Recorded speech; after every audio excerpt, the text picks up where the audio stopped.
नमस्कार विद्यार्थी मित्रों। आज हम बीकॉम बीकॉम 6 सेमिस्टर में भारतीय अर्थव्यवस्था इस विषय में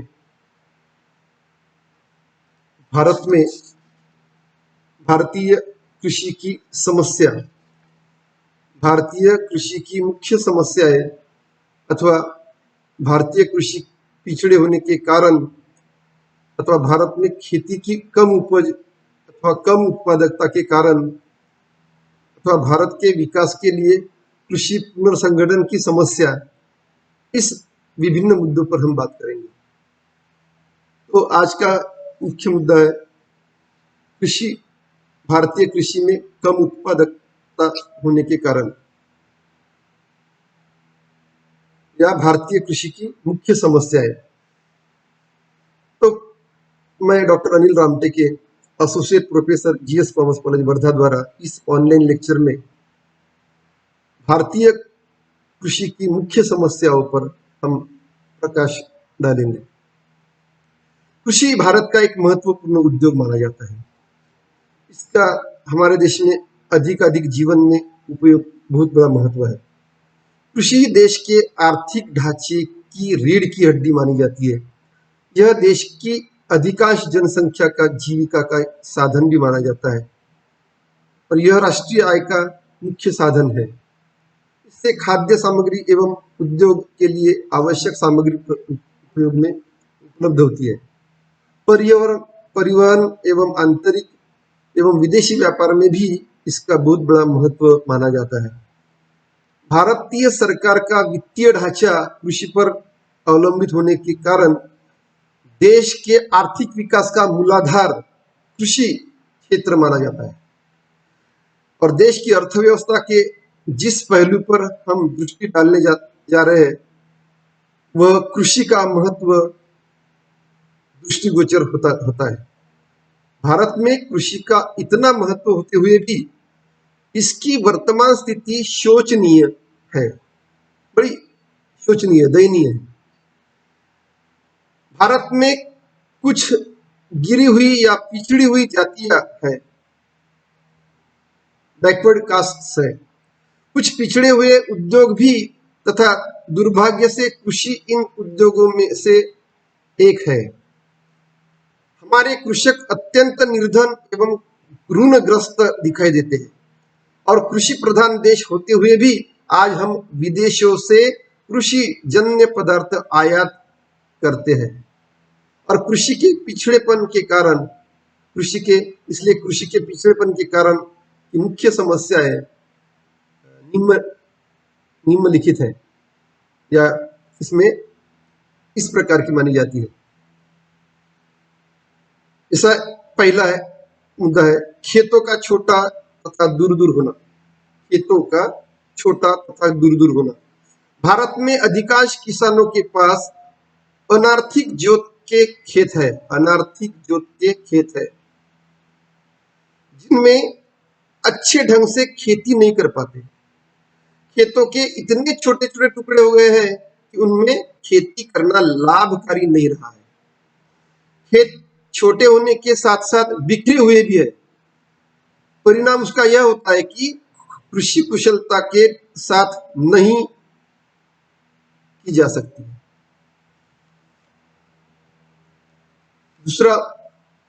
दूसरी समस्या है प्राचीन एवं अवैज्ञानिक कृषि पद्धति।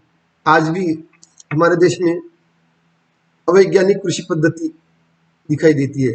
भारतीय किसान अशिक्षित तथा अंधविश्वासी होने के कारण लकीर का फकीर है, यानी कृषक लकीर का फकीर है। वह उसी पुराने ढंग से खेती करता है जिस ढंग से उसके पूर्वज करते जा रहे थे। इस वैज्ञानिक युग में भी भारत में आज लकड़ी के हल तथा बैल से खेती होती है या बैल से खेती की जाती है। इससे अधिक उत्पादन नहीं हो पाता। इसके अतिरिक्त कृषक अपनी निर्धनता के कारण भी आधुनिक यंत्रों को खरीदने में समर्थ नहीं है। तीसरी समस्या है खेतों में स्थायी उन्नति की कमी। खेतों में स्थायी उन्नति की कमी। खेतों के चारों ओर बाड़े बनाना, फेंसिंग बोलते हैं ना, कंपाउंडिंग, फेंसिंग, तथा नालियां बनाना, औजार आदि रखने के लिए गोदाम आदि बातें स्थायी सुधारों में आती है। इन सबका हमारे देश में अभाव है, अभी भी अभाव दिखाई देता है। खेतों में पानी भर जाने से या बाढ़ आने से हजारों एकड़ भूमि पर उगाई फसल नष्ट होती जाती है। पानी के लिए वर्षा पर अत्यधिक निर्भरता। मानसून, पानी के लिए वर्षा पर अत्यधिक निर्भरता। कृषि सिंचाई के ऊपर बहुत निर्भर है। कृषि सिंचाई के ऊपर बहुत निर्भर है। कृषि को पानी दो प्रकार से प्राप्त होता है, एक तो वर्षा का पानी और दूसरा सिंचाई के साधनों द्वारा। भारतीय कृषि अधिकतर वर्षा पर ही निर्भर है और जोती हुई भूमि के केवल 21.4% भाग में सिंचाई के साधन प्राप्त है। अभी उसका प्रतिशत बढ़ गया है वर्तमान में। इस प्रकार 78.6% भाग की फसलों को अच्छा या खराब होना वर्षा पर ही निर्भर होता है और भारतवर्ष में वर्षा मानसून पर निर्भर होने के कारण अनिश्चित, असमान एवं दोषपूर्ण है। इसके न आने पर या आवश्यकता से बहुत कम या अधिक मात्रा में आने पर या ठीक समय से पहले या देर से आने पर फसलों को बहुत हानि होती है और कृषि उपज कम रह जाती है। इसलिए भारतीय कृषि को मानसून का जुआ कहा जाता है, गैम्बल ऑफ मानसून कहा जाता है। कृषि पर भूमि पर जनसंख्या का अधिक दबाव। भूमि पर जनसंख्या का अधिक दबाव। भारत में कुल जनसंख्या का करीब 75% भाग अपनी जीविका के लिए प्रत्यक्ष या अप्रत्यक्ष रूप से खेती पर निर्भर है और भूमि पर इतना अधिक दबाव होने के कारण वह अच्छी तरह से सबका भरण पोषण नहीं कर सकती। अधिक दबाव से खेतीहर खेत का प्रति क्षेत्रफल बहुत छोटा हो गया है और उसकी खेती से आय बहुत कम हो गई है। खेती से दिन ब दिन आय कम हो रही है। उत्तम बीज का अभाव, ये सबसे बड़ा महत्वपूर्ण मुद्दा माना जाता है। भारतीय किसान अच्छे बीज की और कोई विशेष ध्यान नहीं देता। वह अच्छा बुरा सब प्रकार का बीज बो देता है।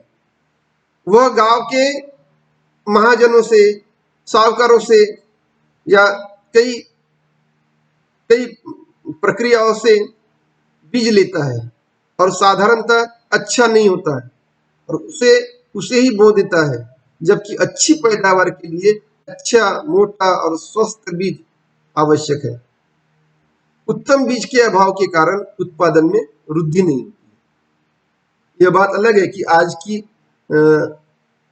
वर्तमान स्थिति आधुनिकीकरण के कारण, वैज्ञानिकता के कारण उत्तम बीज भी हमारे देश में बड़ी मात्रा में पाए जाते हैं, लेकिन सरकार की वितरण प्रणालियों में अभाव होने के कारण या कृषक या किसान को अच्छे बीज सही समय में वितरण न होने के कारण भी यह समस्या अधिक तरह से निर्माण होती है। खाद का अभाव। खाद का अभाव। भारतीय किसान अच्छे खाद का प्रयोग नहीं करते।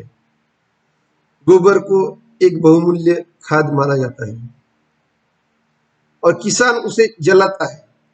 मलमूत्र तथा मछली आदि के खाद का वे धर्मांधता के कारण प्रयोग नहीं करते।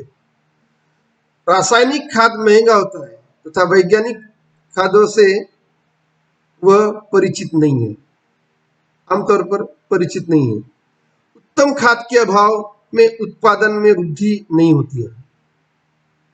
इसमें अशिक्षा का अभाव भी होता है। और हमारे देश में परिवहन का अभाव, सही समय में खाद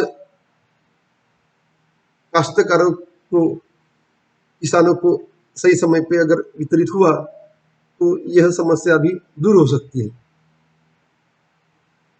दुर्बल पशु, दुर्बल पशु यह एक समस्या है। भारत जैसे कृषि प्रधान देश में पशुओं का विशेष महत्व है।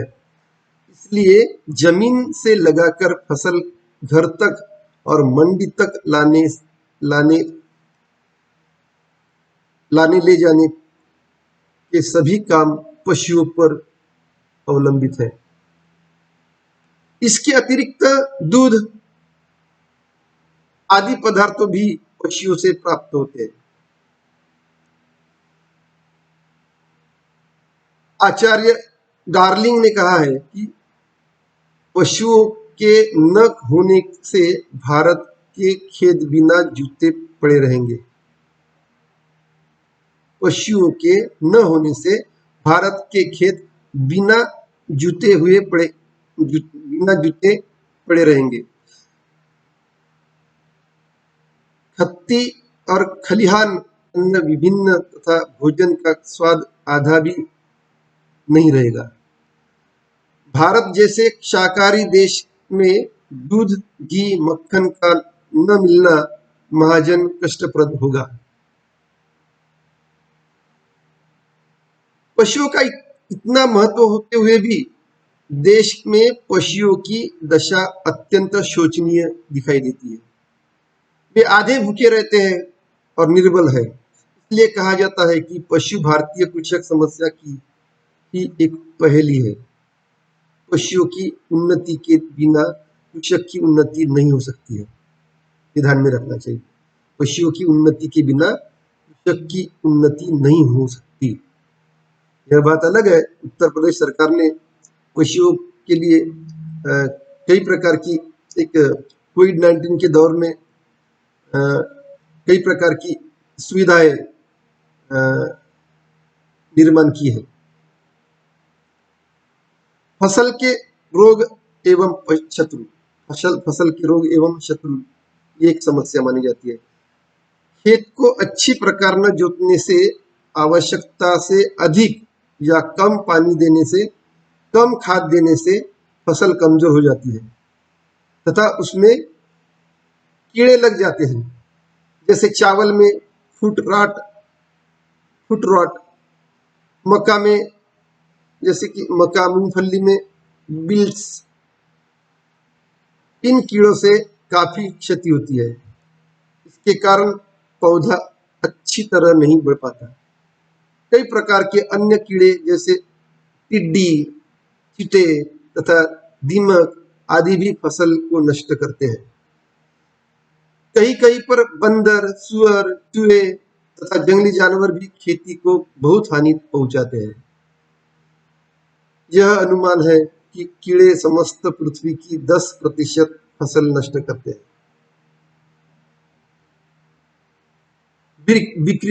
बिक्री के दोष।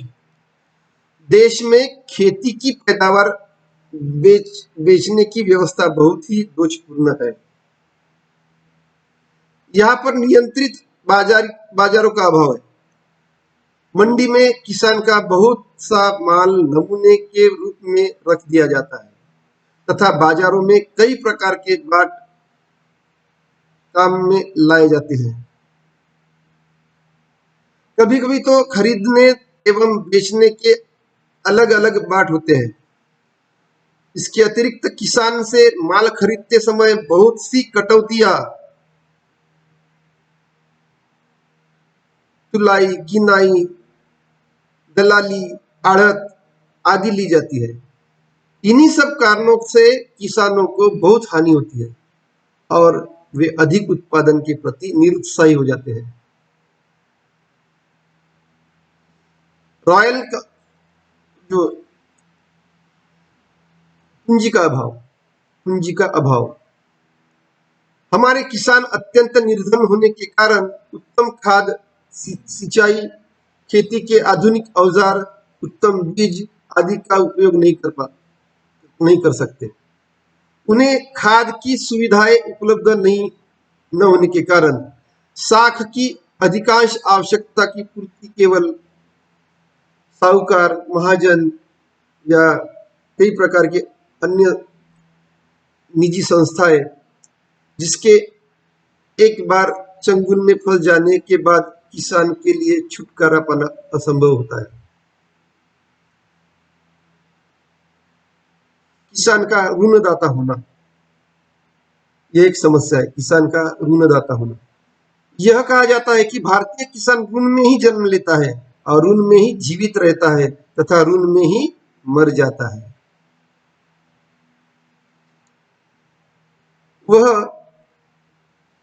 महाजन से ऋण लेता है या साहूकारों से ऋण लेता है या बैंकों से ऋण लेता है, जो उससे मनमाना ब्याज लेता है और कई प्रकार से उसका शोषण करता है। साहूकार के चंगुल में फंसने के बाद उसका निकलना बहुत मुश्किल हो जाता है। किसान में न तो अधिक उत्पन्न करने की इच्छा रहती है, न उत्साह ही रहता है। वो उत्साह उनका मर जाता है। नेक्स्ट पॉइंट है किसानों की निरक्षरता एवं रूढ़िवादिता। किसानों की निरक्षरता एवं रूढ़िवादिता। भारतीय किसान अशिक्षित है और अशिक्षित होने के कारण वे किसी बात को ठीक प्रकार से नहीं समझ पाते। उनकी रूढ़िवादिता एवं अंधविश्वास एक सीमा तक खेती के पिछड़ेपन के लिए उत्तरदायी है। धार्मिक अंधविश्वास के कारण वे हड्डी का खाद या अन्य प्रकार के खाद काम में नहीं लाते तथा फसल को नष्ट करने वाले जानवरों व कीड़े आदि को मारना पाप समझते हैं। इसी प्रकार सामाजिक रीति रिवाज के कारण अपनी कमाई का रुपया खेतों को सुधारने में लगाने की अपेक्षा शादी, विवाह, मृत्युभोज, मुंडन आदि में खर्च कर लेते हैं। अज्ञानता के कारण शराब, मुकदमेबाजी में भी बहुत खर्च कर लेते हैं और खेतों के नए और उत्तम तरीकों को नहीं अपनाते हैं। नेक्स्ट पॉइंट है भूमि की दोषपूर्ण व्यवस्था। भूमि की दोषपूर्ण व्यवस्था। भूमि व्यवस्था के दोषपूर्ण होने से भी हमारी कृषि में कोई उन्नति नहीं हो पा रही है। इसने सदा शोषण, अत्याचार और आर्थिक दासता को ही जन्म दिया है। लगान दर व्यवस्था भी बहुत असंतोषजनक है। इन सबका परिणाम यह होता है कि किसान